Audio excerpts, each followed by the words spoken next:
सदाशिवसमारम्भां शङ्कराचार्यमध्यमाम् अस्मदाचार्यपर्यन्तां वन्दे गुरुपरम्पराम्।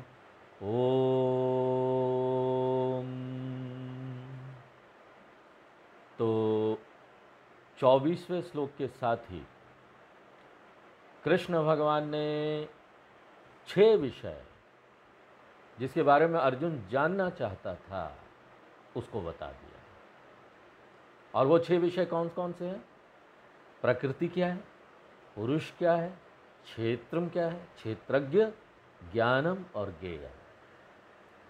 उसके बाद 25 से लेकर 27 श्लोक तक 3 श्लोकों में कृष्ण भगवान ने साधना के बारे में बताया।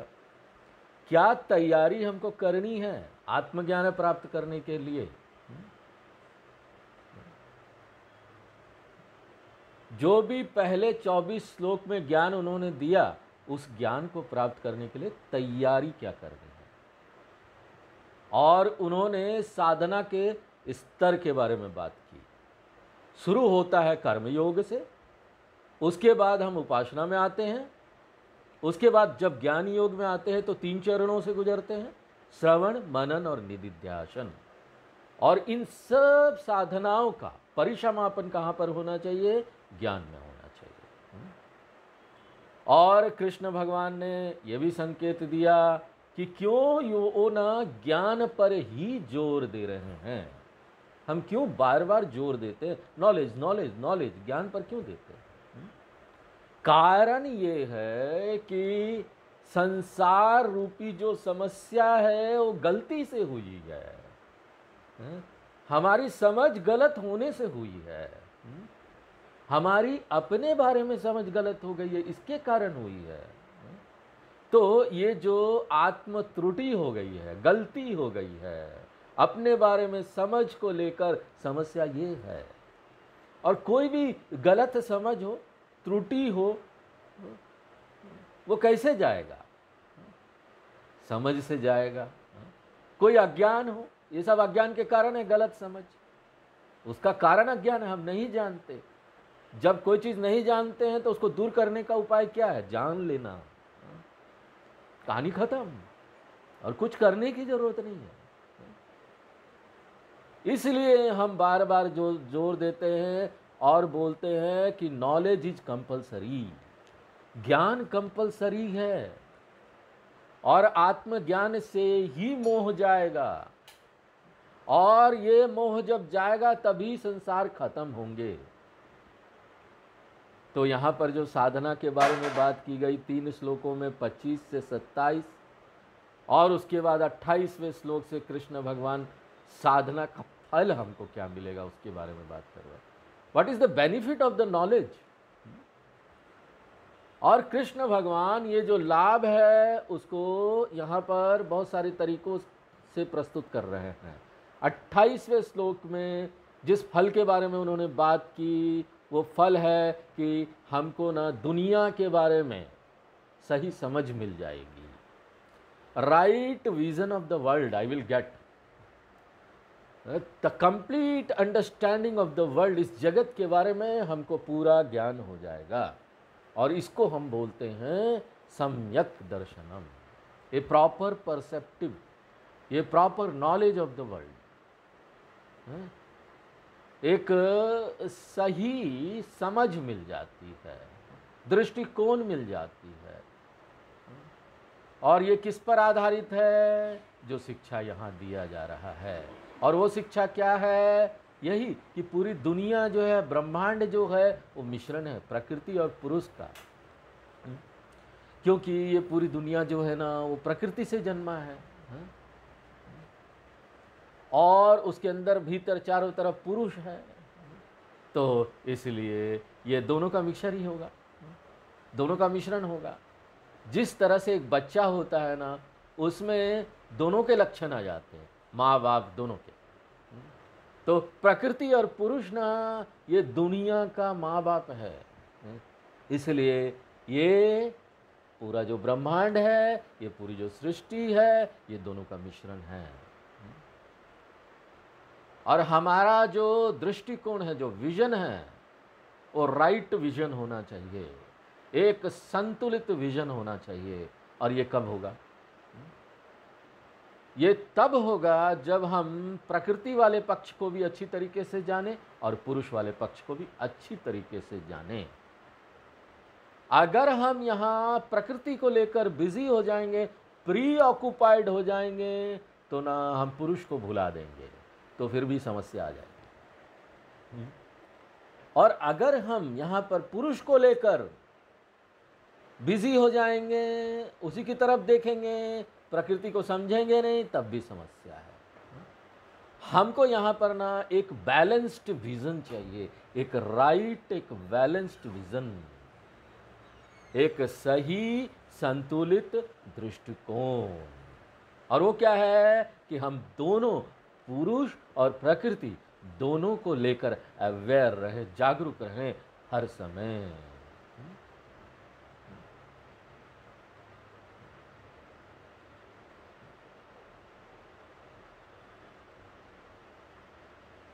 ये पूरी सृष्टि में ही नहीं हम इसको देखें, हमको ना सभी मनुष्यों में भी इसको देखना चाहिए, प्राणियों में भी इसको देखना चाहिए। ये जो मनुष्य, हर एक मनुष्य, हम हैं, आप हैं, यहाँ प्राणी हैं, जानवर है, पेड़ पौधे, सब में वो प्रकृति पुरुष है। बात ये है ना, ये जो प्रकृति वाला भाग है मनुष्य का, वो हमको दिखाई दे जाता है, वो बड़ा ठोस लगता है, टैंजिबल लगता है। प्रकृति क्या है? सगुण है। आपको याद है लक्षण क्या क्या बताए थे? सगुण है, स्वीकार है, और मिथ्या है, अचेतन तत्व है। वो दिखाई देता है, वो मांस है, ठोस है, हमारे इस मांस चक्षु को ये सब दिखाई देता है। जबकि पुरुष क्या है? निर्गुण है, निर्विकार है, सत्य है, चेतन तत्व है। तो ये हमको खुली आंखों से दिखाई नहीं देता, लेकिन हम ज्ञान चक्षु के माध्यम से, अपनी समझ के माध्यम से इसको पूरी दुनिया में देख सकते हैं, इसका दर्शन कर सकते हैं। जिस तरह से हम पंखे को देखते हैं ना, पंखे का सिर्फ एक चीज हमको दिखाई देता है, हमारे खुले आंखों को, और वो पंखे का फिजिकल भाग है। लेकिन उसमें एक नहीं दिखने वाला चीज भी है जो पंखे को चला रहा है, और वो क्या है? इलेक्ट्रिसिटी, वो बिजली है। आंखें उसको नहीं देख सकती, लेकिन ज्ञान चक्षु जानती है ना। हमको ज्ञान है कि उसके अंदर बिजली है। फिजिक्स का ज्ञान चक्षु हमको ये ज्ञान दे देता है कि उसके अंदर बिजली है। तो हम यहाँ पर ये दोनों का मिश्रण देख रहे हैं, इसके प्रति सतत जागरूक रहना है और इसके प्रति पूरी समझ रखनी है। दोनों, जो दिखाई देता है वो भी, और जो दिखाई नहीं देता वो भी।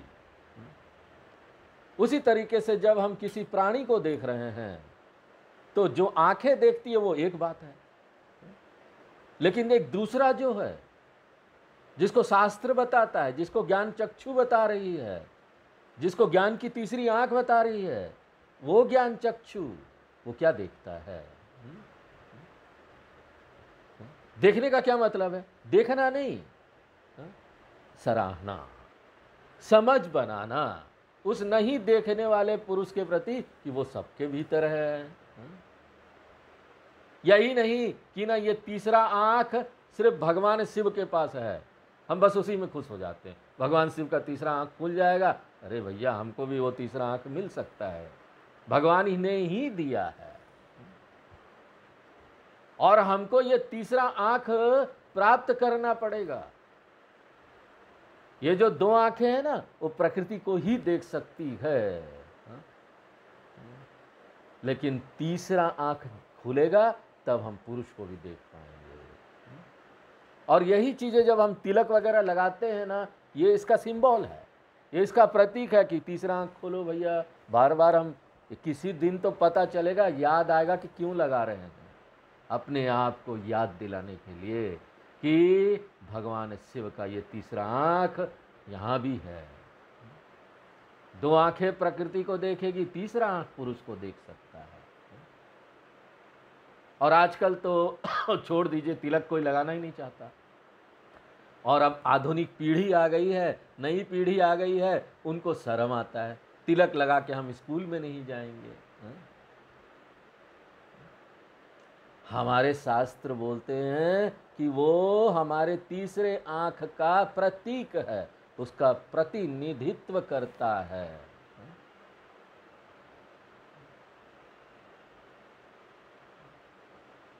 तो ये तंत्र शास्त्र वगैरह में जाएंगे बिना, तो यहां पर बोलते आज्ञा चक्र है, आज्ञा चक्र यहां पर लगाइए। वहां योग और तंत्र शास्त्र में ये बात आपको बताएंगे।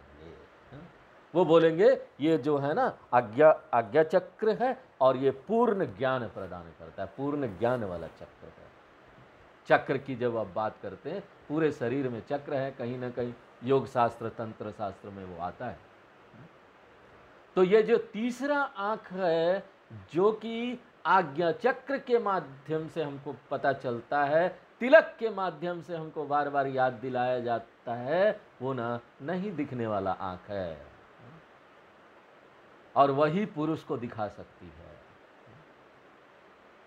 तो ये जो दो सत्ता है, प्रकृति वाला भाग वो हमेशा बदलता रहेगा, स्वीकार रहेगा। पुरुष वाला भाग बदलेगा नहीं, प्रकृति वाला भाग हमेशा बदलता रहता है। और यहाँ पर तो हर एक व्यक्ति अलग अलग है, एक व्यक्ति से दूसरा व्यक्ति अलग है, वर्ण का भी भेद है, आश्रम का भी भेद है, लिंग का भी भेद है। तो क्या है ये सब जो भेद है वो क्या है? विषमम। जबकि पुरुष क्या है? समम, सब में एक है। इसलिए कृष्ण भगवान यहां बोल रहे हैं समम सर्वेषु भूतेषु तिष्ठन्तम परमेश्वरम। ये आंखें क्या देख रही होगी? विषमम पश्यति। ये जो लौकिक आंख है, ये जो मांस वाला चक्षु है, ये सब जगह भेद देख रहा होगा। जब तक आप शास्त्रों का अध्ययन नहीं करते हैं और इसको गुरु या शास्त्र या वेदांत से इस ज्ञान को प्राप्त नहीं करते हैं, कोई ट्रेनिंग नहीं लेते हैं, तब तक ये जो फिजिकल आई है ना, ये बाहर वाला आंख है, वो भेद देखता रहेगा। विषमम भूतानि, अनित्य भूतानि। शास्त्र चक्षु हमारी सहायता करता है देखने के लिए। क्या देखने के लिए? विषमम अनित्य भूतेषु समनित्य आत्मा दर्शनम। दर्शनम यानी ये बाहर के आंखों से नहीं, तीसरी आंखों से नहीं दिखने वाला वो ज्ञान की चक्षु से, वेदांत का अध्ययन करके जो ज्ञान का चक्षु हम प्राप्त करते हैं उससे। इसलिए कृष्ण भगवान बोलते सर्वेषु भूतेषु विषमम अनित्य प्रकृतिषु समम पुरुषम। यहां जो शब्द है परमेश्वरम, वो पुरुष है। उसका अर्थ क्या है? पुरुष। परमेश्वरम जब बोलते हैं तो आप ये मत कल्पना करने लगिए कि ये कोई भगवान है, कहीं बैठे हुए होंगे, कोई परमेश्वर है।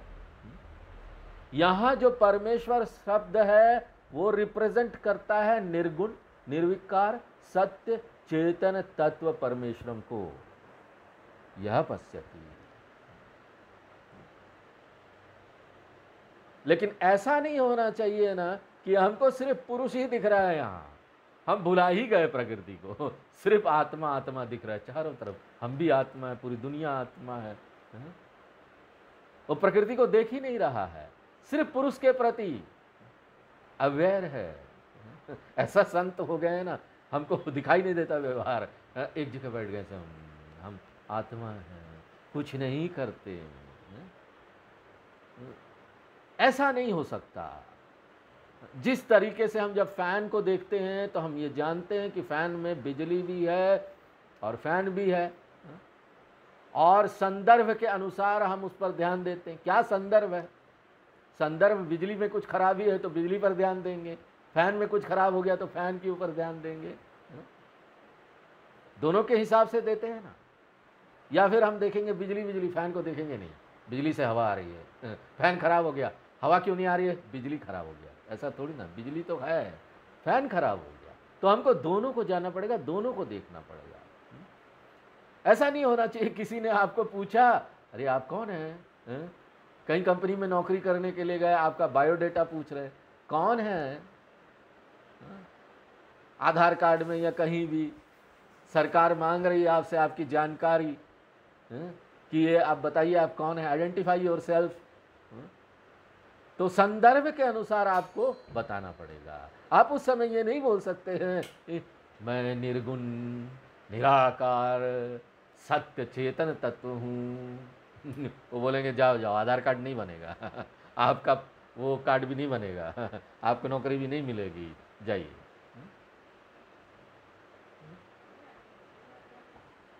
यहाँ पर दोनों को हमको सही तरीके से समझकर दोनों पर समय के अनुसार एम्फेसिस देना पड़ेगा। ऐसा समय भी आता है जब प्रकृति हमको डराती है, नश्वरता ना शरीर पर जब हम आ जाते डर लगता है, कब चला जाएगा, कब बीमारी आ जाएगी, अस्वस्थ हो जाएंगे, कब कोई काम आ जाएगा, काम आ गया डर जाते हैं, एक्शन बिकम्स ए बर्डन, कोई भी काम बोझ बन जाता है हमारे लिए, लाइफ बोर हो जाती, कुछ है ही नहीं जीवन में, वही सुबह से शाम तक चल रहा है। हम परेशान हो जाते इन सब चीजों को लेकर अपनी जीवन में, हमारा जीवन ट्रबल्ड जीवन हो जाता है, परेशानी से भरा खड़बड़ाहट वाला जीवन हो जाता है। जहां देखो वहां ना कानों में गुड़ गुड़ गुड़ गुड़ गुड़ गुड़, झगड़ा चल रहा, नहीं तो कुछ चल रहा, नहीं तो कोई कर्म चल रहा, ये नहीं हुआ वो नहीं हुआ, कांस्टेंट एक्टिविटी चल रही है। और वो ना आपके लिए बोझ बन जाता है, जीवन लगता है खींच रहे हैं। और जब ऐसा समय आता है ना, तब जाकर ना आपको चैनल बदलना पड़ेगा, क्योंकि ये चैनल का प्रॉब्लम है। Change the channel. जब आपको स्थायित्व चाहिए, जब आपको पूर्णत्व चाहिए, आनंद चाहिए, तो प्रकृति आपको नहीं दे पाएगी। आप देखिए मनुष्य की जो उच्चतर जरूरत होती है ना, उसको प्रकृति दे नहीं पाती है। हमको प्रकृति यानी कि व्यवहार में थोड़ा घूम लिए, थोड़ा खाना अच्छा खा लिए, थोड़ा आनंद ले लिए इसका, ये सब व्यवहार में होता है। लेकिन जब भी ऐसा लगता है कि ये सब हमको संतुष्टि नहीं दे पा रही है, कुछ उच्च चीजें चाहिए। कई बार लोग आके बोलते हैं, स्वामी जी मेरे पास सब कुछ है, क्या नहीं है? मेरे पास सब कुछ है, पैसा है, घर है, बच्चे हैं प्यार करने वाले, सब है, लोग हैं अगल बगल, सब कोई है, लेकिन फिर भी ना पता नहीं क्या क्या कमी लगती है अंदर से। यहां पर शिकायत करने के लिए मेरे पास कुछ नहीं है, बहुत सुंदर मेरा पति है, मेरा ध्यान देता है, पत्नी भी अच्छे, बच्चे भी अच्छे हैं, सुंदर घर है, कोई पानी की समस्या नहीं है, बिजनेस भी अच्छा चल रहा है, कोई शिकायत नहीं, लेकिन फिर भी ऐसा लग रहा ना देयर इज समथिंग मिसिंग, जीवन में कुछ कमी है। जब ऐसा लगता है ना, तब उस समय ना आपकी ज़रूरत क्या है पता है? वो उच्चतर आध्यात्मिक ज़रूरत है। ऐसा जब नीड आता है, ऐसा जब ज़रूरत आता है ना, तो हमको प्रकृति से अपने आप को खींच लेना चाहिए और पूर्ण तत्व में अपने आप को गोता लगा देना चाहिए। गोता लगाओ, नहाओ उसमें, नहाओ, सचमुच का नहाओ मत, ज्ञान से गोता लगाओ, और यही आपको शांति देगी, यही आपको पूर्णत्व देगा, यही आपको सुरक्षा देगी, यही आपको अमरता देगा, यही आपको स्थायित्व देगा, जो भी चीज चाहिए वो देगा। और एक बार आप फ्रेश हो गए, रिजुविनेट हो गए, विश्राम मिल गया, आराम लग रहा, आराम हो गया ना, फिर से आ जाइए दुनिया में काम करने के लिए क्योंकि काम में बड़ा बोझ है, यहाँ बहुत सारे काम हैं। ये ऐसे ही है ना, जैसे आप एक लंबा अच्छा नींद लेते हैं ना, उसके बाद क्या है, आपका एक संतुलित दृष्टिकोण हो जाता है प्रकृति और पुरुष दोनों के लिए। हम इस पुरुष को कभी भुलाते नहीं हैं, इन व्यवहार के माध्यम से इसको बोलते हैं आत्मनिष्ठा हो गई, निष्ठा प्राप्त हो गई। इसी को कई लोग, कई संस्था वाले ना सहज समाधि बनाकर प्रस्तुत करते हैं कि ये सहज समाधि है। In and through all the transactions I am aware that there is a purusha, एक पुरुष है यहाँ, एक पुरुष तत्वम है, हम इसको नहीं भुलाते हैं। तो इतना हमने पिछले क्लास में देखा था। अभी हम 29 नंबर श्लोक हम पूरा पढ़ लेंगे, फिर आप पढ़ेंगे। समं पश्यन् हि सर्वत्र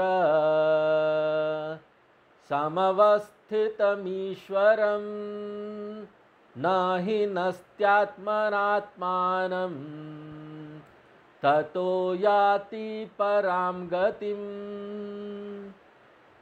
हाँ, तो पिछले श्लोक के साथ, पिछले श्लोक में पहला फल हमको मिला, पहला फल समाप्त। पहला फल क्या है? क्या फल मिलेगा इस ज्ञान का? राइट विजन हो जाएगी, सम्यक दर्शन हमको मिल जाएगा। और ये जो सम्यक दर्शन है ना, ये जो दर्शन हमको प्राप्त होगा, राइट नॉलेज हमको प्राप्त होगा, ये ना बहुत बड़ा और बहुत महान एंटी डिप्रेशन टैबलेट है। हमको तनाव आता है ना, तनाव दूर करने के लिए हम क्या क्या करते हैं, लेकिन इससे अच्छा टैबलेट कोई नहीं है। एकमात्र यही टैबलेट ही है, और इससे अच्छा क्या बोलेंगे, कोई और चीज है ही नहीं, विकल्प है ही नहीं। आज नहीं तो कल, यदा कदा हमको ना तनाव में जाना ही पड़ता है। देखिए हम यहाँ संसार में रह रहे हैं, तनाव आएगा ही, कोई ना कोई बात हो जाएगी, थोड़ी तनाव आ जाएगा। और ये जो है ना सम्यक दर्शन जो हमको प्राप्त होगा, वो महान एंटी तनाव टैबलेट है। वो तनाव को दूर कर देगा टैबलेट खा लेने से, सबसे अच्छा टैबलेट है। और ये जो सम्यक दर्शनम है ना, एकमात्र यही परमानेंट सॉल्यूशन है। बाकी जितना भी आपको ये मैनेजमेंट गुरु लोग बताएंगे, जो भी बताएंगे कि अपने आप को थोड़ा दूर कर लो, यहाँ घूमने चले जाओ, थोड़ा उस जगह से हट जाओ, ये सब टेम्पररी होगा, टेम्पररी होगा, अस्थाई होगा, फिर से आप वही तनाव में आ जाएंगे। सम्यक दर्शन आपको ना परमानेंट सॉल्यूशन दे देगा, फिर कुछ करने की जरूरत नहीं। जब भी तनाव आए याद कर लो पुरुषहम चिदानंद रूप शिवोहम शिवोहम। इस श्लोक में कृष्ण भगवान अब हमको दूसरा लाभ बता रहे हैं ज्ञान का क्या है, और वो क्या है? अमृतत्व प्राप्ति। हम नश्वरता के परे निकल जाएंगे, ये जो अमरता हमको प्राप्त होगी, ये दूसरा लाभ है। जैसा कि हम लोग बचपन से स्कूलों में भी ये प्रार्थना गाते आए हैं ना, अस्तो मा सद्गमय तमसो मा ज्योतिर्गमय मृत्युर्मा अमृतम गमय। माँ का क्या अर्थ है? माँ यानी मुझे ले चलो असत्य से सत्य की ओर, अंधेरे से प्रकाश की ओर, नश्वरता से अमरता की ओर मुझे ले चलो। ये जो माँ है ना, ये माँ का अर्थ इस ये जो मंत्र है अस्तो माँ सद्गमय, ये माँ का अर्थ नहीं भी होता है। तो आपको समझना पड़ेगा, अगर संस्कृत कोई पढ़ता है तो उसको ये बात समझ में आएगी कि अगर अब अर्थ लेते हैं तो क्या होता है। ना का अर्थ ले लेंगे तो क्या होगा? माँ का मुझे मत ले जाओ, है ना, सत्य से असत्य, असत्य से सत्य की ओर मत ले जाओ, मुझे अंधेरे से उजाले की ओर मत ले जाओ। यहाँ जो माँ है वो ना अव्यय नहीं है। संस्कृत में एक शब्द होता अव्यय, बहुत सारे शब्द होते हो, इनडिक्लाइनेबल बोलते हैं अंग्रेजी में। तो वो जो शब्द है ना कहीं भी बदलता नहीं, वो वैसी का वैसे रहेगा, उसका अर्थ भी वैसी का वैसे रहेगा। लेकिन यहाँ पर ये अव्यय नहीं है, ये ना बदलने वाला शब्द है, द्वितीय विभक्ति का शब्द है, एक वचनम है। इसका अर्थ है मुझे ले चलो, मुझे। तो ये जो अमृतत्व प्राप्ति है, ये एक लाभ हमको मिलने वाला है। पहला लाभ समम पश्यन्, समता देख पा रहे हैं। ये जो व्यक्ति है जिसने ज्ञान प्राप्त किया, उसको सम दर्शन मिल जाता है। ये विषम दर्शन में, विषम दर्शन जरूरत है ट्रांजैक्शन के लिए, व्यवहार करने के लिए आपको ना अलग अलग देखना पड़ेगा, स्त्री पुरुष अलग है, दूर रहना पड़ेगा। ऐसा नहीं कि हम आत्मा ही हैं तो ऐसा आप व्यवहार में नहीं कर सकते। यहाँ पर आपको सिंह से दूर रहना पड़ेगा। जंगल में जाएंगे, बोलेंगे शेर शेर हम आत्मा ही हैं, तुम भी आत्मा हो, हम खाली सम देख रहे हैं, और उसके बाद पता चला कि ना आप आए नहीं वापस जंगल से तो ऐसा नहीं होना चाहिए। हाँ? तो यहाँ पर क्या है, आपको विषम दर्शन भी देखना पड़ेगा।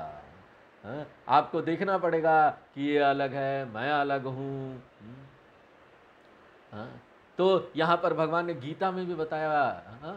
कि शृण्वन स्पर्शन जिघ्रन, सोते हुए, चलते हुए, खाते हुए, सब करते हुए आपको सम देखना है। यहाँ पर आप ये सम दर्शन भुलाना नहीं चाहिए आपको। नहीं तो क्या होगा पता है, जिस समय आप पुरुष को भुला देंगे, समदर्शन भुला देंगे, तो प्रकृति आपको डराएगी। ये ना स्वप्न की तरह है। जिस समय आप ये भुला देते हैं कि आप ना बिस्तर में आराम से सोए हुए हैं, वो भूल गए, सपने में चले गए, तब ना सपने को ये क्षमता प्राप्त हो जाती है कि वो आपको डराए, वो आपको दुख दे। जिस क्षण हम आप भुला देते हैं ना कि यहाँ पर एक पिक्चर का स्क्रीन भी है, उसके कैरेक्टर में खो जाते हैं पिक्चर देखते समय, तो उनको जो होगा वो आपको भी होने लगेगा। पिक्चर में कोई डरावना चीज़ आएगा, हॉरर मूवी ही, कभी कभी भूत वाला पिक्चर देखिए, हाँ, इतना डर जाते हैं लोग, खो जाते हैं, उसको लगता है हम ही को, भैया हमारे सामने भूत आ गया लगता है अगल बगल। और जब यही नहीं, पिक्चर खत्म हो जाएगी ना, उसके बाद भी 1-2 दिन तक लगता रहेगा, अरे इधर भूत आया, अंधेरे से डर लगेगा, उधर भूत आ गया, ये सब लगता रहेगा। इसी प्रकार अगर आप ये भुला देंगे ना कि यहाँ पुरुष नहीं है, समदर्शन, पुरुष के बारे में आपको पता नहीं है, तो प्रकृति भूत बन के डराएगी आपको।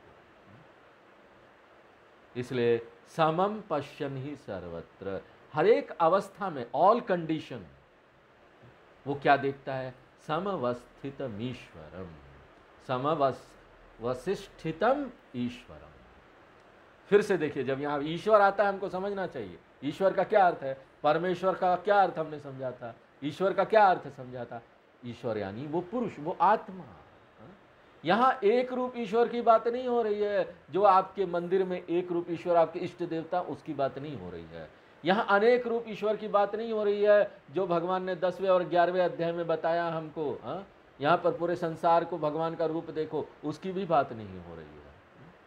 यहाँ पर तो निर्गुण अरूप ईश्वर की बात हो रही है, उस आत्मा की बात हो रही है, उस पुरुष की बात हो रही है जिसमें कोई गुण नहीं है।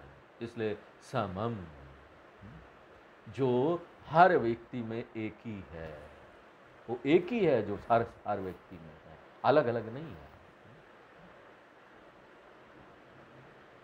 अधिष्ठान के रूप में वो सब में बैठा हुआ है, वो आधार है प्रकृति का, क्योंकि पुरुष सत्य है, प्रकृति मिथ्या है। बिना पुरुष के प्रकृति आपका कोई आधार नहीं है, गायब हो जाएगी, प्रकृति रह ही नहीं सकती है। जिस तरह से पिक्चर देखने जाते हैं, वहां पर हॉल में स्क्रीन है, स्क्रीन के बिना पिक्चर चल सकता है? नहीं चलेगा, स्क्रीन आधार है। उसी प्रकार से पुरुष आधार है प्रकृति का, वो उसको सपोर्ट प्रदान करती है, आधार देती है। सम्यक अधिष्ठानत्वेन अवसिष्ठितम् ईश्वरम पश्यन्। ये जो ज्ञानी व्यक्ति है वो हर समय ये देखता है, हर जगह पर ये देखता है।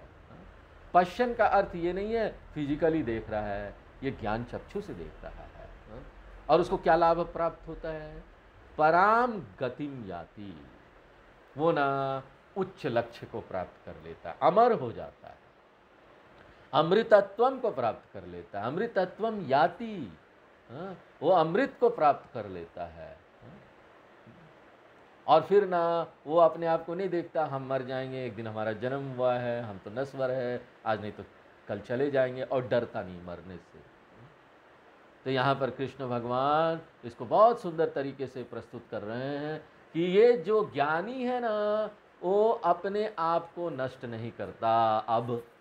अब इस संसार में हम ज्ञानी हो गए, हम अपने आप को नष्ट नहीं करेंगे। और इससे हमको क्या पता चलता है कि कृष्ण भगवान के अनुसार सभी जो अज्ञानी हैं, सभी जो संसारी हो, जो इस ज्ञान को प्राप्त नहीं करते हैं, वो अपने आप को नष्ट कर रहे हैं। भले वो ना दुनिया पर दोष डाल दे, लोगों पर दोष डाल दे, अरे यही मेरे इस परिस्थिति का जिम्मेदार है, मेरे खराब परिस्थिति का जिम्मेदार ये दुनिया है, ये लोग हैं। लेकिन वेदांत के अनुसार क्या है, ये दुनिया हमारे लिए समस्या लेकर नहीं आती, ये तो अज्ञान की समस्या है। अज्ञान के कारण हम अपने आप की हत्या कर रहे हैं, हम खुद की हत्या कर रहे हैं, खुद को नष्ट कर रहे हैं। और ये जो यहाँ पर कृष्ण भगवान बता रहे हैं, ये ईशावास्य उपनिषद पर आधारित है। ईशावास्य उपनिषद में ये बोला गया है कि सभी लोग यहाँ आत्महत्या कर रहे हैं। हम बड़ा ही, कैसे सभी लोग आत्महत्या कर रहे हैं? Everyone is committing A suicide. How? तो जब हमको कोई चीज नहीं समझ में आता है ना, तो हमारे शंकराचार्य जी आ जाते सामने, भाष्य लिखकर वो समझा देते हैं। तो यहाँ पर शंकराचार्य जी इसको एक्सप्लेन करते हैं दो बहुत सुंदर तरीके से। हम दोनों अर्थ यहाँ पर देखेंगे, बहुत इंटरेस्टिंग है। देखिए किस तरह से एक व्यक्ति अपने आप को नष्ट करता है अपने बारे में अज्ञान के कारण। उसको ये सत्य नहीं पता कि हम आत्मा हैं, तो वो क्या करता है, शरीर के साथ अपनी पहचान बनाता है, अनात्मा के साथ अपनी पहचान बनाता है। तो ये जो अज्ञान है उसके कारण वो शरीर से पहचान बनाता है कि मैं शरीर हूँ, और एक बार वो ये मान लेता है मैं शरीर हूँ, तो वो कर्ता बन जाता है। लेकिन आत्मा के रूप में क्या है, ना तो मैं करता हूँ ना ही मैं भोगता हूँ। लेकिन एक बार देह अभिमान आ जाता है तो मैं कर्ता हो जाता हूँ, और कर्ता के रूप में यहाँ बहुत सारा कर्म कर रहा हूँ, बहुत सारे यहाँ पर हमारे पास एक्टिविटीज़ है, बहुत सारी चीज़ें हैं करने के लिए।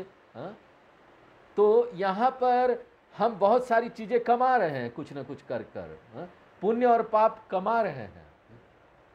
देखिए भले यहाँ पर बैंकों में हमारे पास डिपॉजिट नहीं है, हाँ, बैंकों में पैसा वैसा नहीं रखा हुआ है, लेकिन ना यहाँ पर ना हमारे पास ना पुण्य पाप का डिपॉजिट भरता ही जाता है।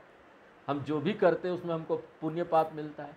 और वेदांत के अनुसार ये पुण्य पाप कर्म है जो जिम्मेदार है हमारा इस शरीर को बनने का। ये जो शरीर हमारा बना है ये पुण्य पाप के कारण बना है। तो ये अपना शरीर मैं ही बनाता हूँ, मेरे अपने कर्मों के अनुसार। अगले जन्म में भी मुझे एक नया शरीर मिलने वाला है, उसके लिए भी कौन जिम्मेदार है? उसके लिए मेरे अगले जन्म के माँ बाप जिम्मेदार नहीं है, भगवान जिम्मेदार नहीं है, कोई भी चीज़ जिम्मेदार नहीं है। अगर अगले जन्म में मुझे कोई एक नया शरीर मिलता है तो उसकी जिम्मेदारी मेरी है, मेरे कारण ही वो मिला है। किससे मिला है? मेरे अपने कर्मों के अनुसार। मैंने जो कर्म किए उसके अनुसार मिला है, इसलिए मैं इस शरीर को बनाता हूँ, उसके बाद इसमें पूरी दुनिया का मजा लेता हूँ। मजा क्या लेता हूँ, भुगतता हूँ अगर ये ज्ञान नहीं है तो। कुछ दिन तक यहाँ पर रहता हूँ, सब कार्य करता हूँ, उसके बाद एक दिन ये शरीर गिर जाता है, नष्ट हो जाता है। और ये शरीर नष्ट किस कारण से होता है? देखिए जब शरीर नष्ट होता है ना, तो डॉक्टर लोग बहुत सारे कारण बताएंगे, हार्ट अटैक हो गया, ये बीमारी हो गई, एक्सीडेंट आ गया, या दूसरे और कारण बताएंगे। डॉक्टर ये सब बोलेंगे, लेकिन शास्त्रों के अनुसार क्या है, ये सब कारण नहीं है। शास्त्रों के अनुसार आपके कर्म तब समाप्त हो गए, आपका प्रारब्ध कर्म वाला जो तेल था वो धीरे धीरे यूज होता होता ईंधन बनते बनते समाप्त हो गया, और वही शरीर को समाप्त कर देता है, भले कारण कुछ भी हो।